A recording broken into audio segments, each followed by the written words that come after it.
নমস্কার বন্ধুরা, আজকে হচ্ছে শুক্রবার 10 তারিখ। এখন তো সকাল 8টা বা এরকম সময় হয়েছে। আজকে একটু বেলাতেই আমি ভিডিওটা চালু করেছি।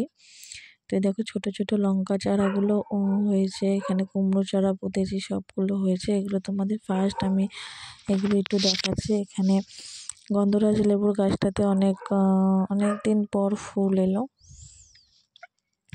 তো এটা তোমাদের আমার মৌ ডেইলি ব্লগ চ্যানেলে স্বাগতম। তোমরা একটুখানি লাইক সাবস্ক্রাইব একটু প্লিজ করে দিও, আমার পাশে থেকো। তো আজকে একটা ঘটনা ঘটে গেছে, সেটা তোমরা থাম্বনেল দেখে টাইটেল দেখে বুঝতেই পারবে। তো এখানে আমরা এখন বড় ফ্রিজটা পরিষ্কার করছি। ফ্রিজ নিয়েই হয়েছে বড় বিপদ একটা হয়ে গেছে। আমার ফ্রিজটা তোমরা জানো 8 মাস থেকে 1 বছর হলো নতুন ফ্রিজ আমি কিনেছি। তো সেই ফ্রিজটা আমার তলা থেকে জং ধরে গেছে। তো সেটার জন্য আমরা যে দোকান দিয়ে ফ্রিজটা কিনে নেওয়া হয়েছিল সেই দোকানে গেছিলাম। তো এই দেখো, এটা হচ্ছে যে গাছটা তোমাদের দেখালাম, সেই গাছের ডাঁটা আজকে পেরেছে। ওই ডাঁটা দিয়ে আজকে মাছের ঝোল করব, মাছের ঝোল আর ভাত করব। সেরকম মন মেজাজ ভালো না, কারণ সব থেকে বড় কথা কি জানো, যখন নিজের ইনকামের টাকা দিয়ে কিছু কেনা হয়, সেটা খারাপ হলে যতটা না বেশি লাগে, কেউ দিলে সেটা খারাপ হলে, দেওয়া জিনিসটা খারাপ হলে আরও বেশি খারাপ লাগে। কারণ হচ্ছে নিজের পয়সা দিয়ে কিনলে তো তোমাকে কেউ বলার নেই, তোমার ওটা খারাপ হলে তোমার মন খারাপ হবে, তুমি সারাবে, পাল্টাবে, চেষ্টা করবে। কিন্তু যখন কেউ দেয়, সেটা খারাপ হলে তোমায় 4টে কথা শুনতে হবে। তো এটাই হয়েছে ব্যাপার। তো এখানে আমরা কাজকর্ম করতে ব্যস্ত, আর আমার ওই দেখো তোমাদের মাম্মাম সোনাকে, ও কিন্তু সর্বটাক্ষণ এই যে মোবাইল নিয়ে বসে আছে। এখানে তোমাদের দাদাভাই এটা পরিষ্কার করে দিচ্ছে ফ্রিজটা। তো আমি ওপরের যেগুলো রয়েছে ওগুলোও পরিষ্কার করব।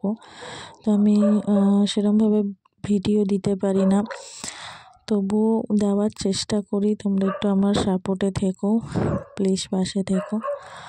আর আমি রান্না করে নিচ্ছি, পুজো টুজো দিয়ে স্নান করে এসে রান্না করছি।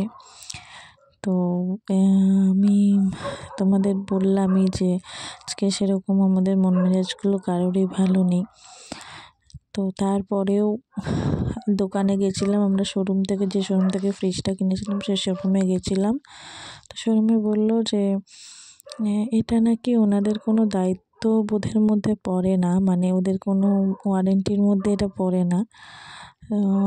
যদি ফ্রিজটা জং ধরে বা ধুলোবালি লাগে এরকম নাকি ওদের নেই। সেটা তোমার দাদাভাই গেছিলো, আমি যাইনি।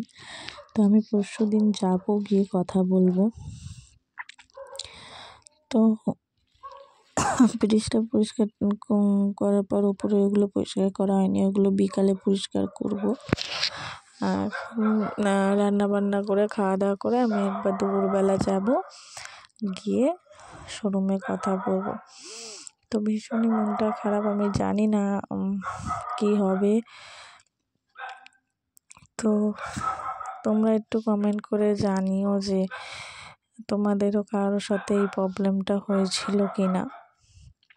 কারণ আমি এইসব ব্যাপারে আমি কিছু বুঝি না। আমার যেহেতু মানে এটা প্রথম ফ্রিজ আমাকে দিয়েছিল, আমার শাশুড়ি মা কিনে দিয়েছিল। তো শাশুড়ি মাও ঠিক দেয়নি, আমরাও কিছু টাকা জমিয়েছিলাম, তো দিয়ে দুজনে মিলে নিয়েছিলাম। তো যাই হোক, আমি একটা ভিডিওটা দিলাম, এই ভিডিওটা অনেকটাই বড় হলো। তো এখানে তোমাদের মাম্মাম সোনার ভাত আর আমার তোমাদের দাদার ভাত বেড়ে নিচ্ছি। আজকে কিচ্ছু করিনি, একটা তরকারি ভাতই করেছিলাম, বড়ি আলু আর ওই গাছের ডাঁটা বেড়ে তরকারি করেছিলাম। আর তোমাদের মাম্মাম সোনার একটা মাছ ভাজা দিয়ে দিলাম। দিয়ে এই যে আমি একটা মাছের মাথা নিয়ে ভাতটা খাচ্ছি, খেতে ইচ্ছা করছে না, অল্প দুটো ভাত নিয়ে বসেছি। তাও খেতে খেতে মাছের মাথাটা দেখেছো আমি কি সুন্দর খাচ্ছি। যাই হোক, অনেক কথা বলে ফেললাম। তো তোমরা ভালো থাকো, সুস্থ থাকো, আর ভিডিওটাতে প্রচুর প্রচুর লাইক আর সাবস্ক্রাইব করো। তো আমি এই যে কৃষ্ণ আর রাধাটা দেখছো, এটা কিন্তু আমি 1 বছর হয়ে গেল কিনেছিলাম। যখন ফ্রিজ কিনেছি তখনই এটা কিনে নিয়েছিলাম সাজাবো বলে। তো তোমরা জানিও ফ্রিজের মাথায় এগুলো রাখা ঠিক কি না, কমেন্ট করে জানিও। আর কে কে এই ভিডিওটা দেখছো সেটাও কমেন্ট করে জানিও।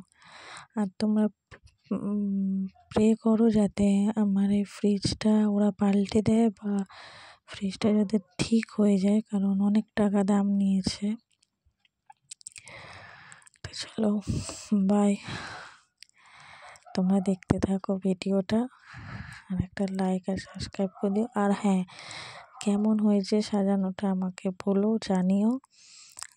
তোমাদের মাম্মাম সোনার খুবই শরীর খারাপ, তো সেটার জন্য একটু প্রে করো যাতে শরীরটা ভালো হয়ে যায়।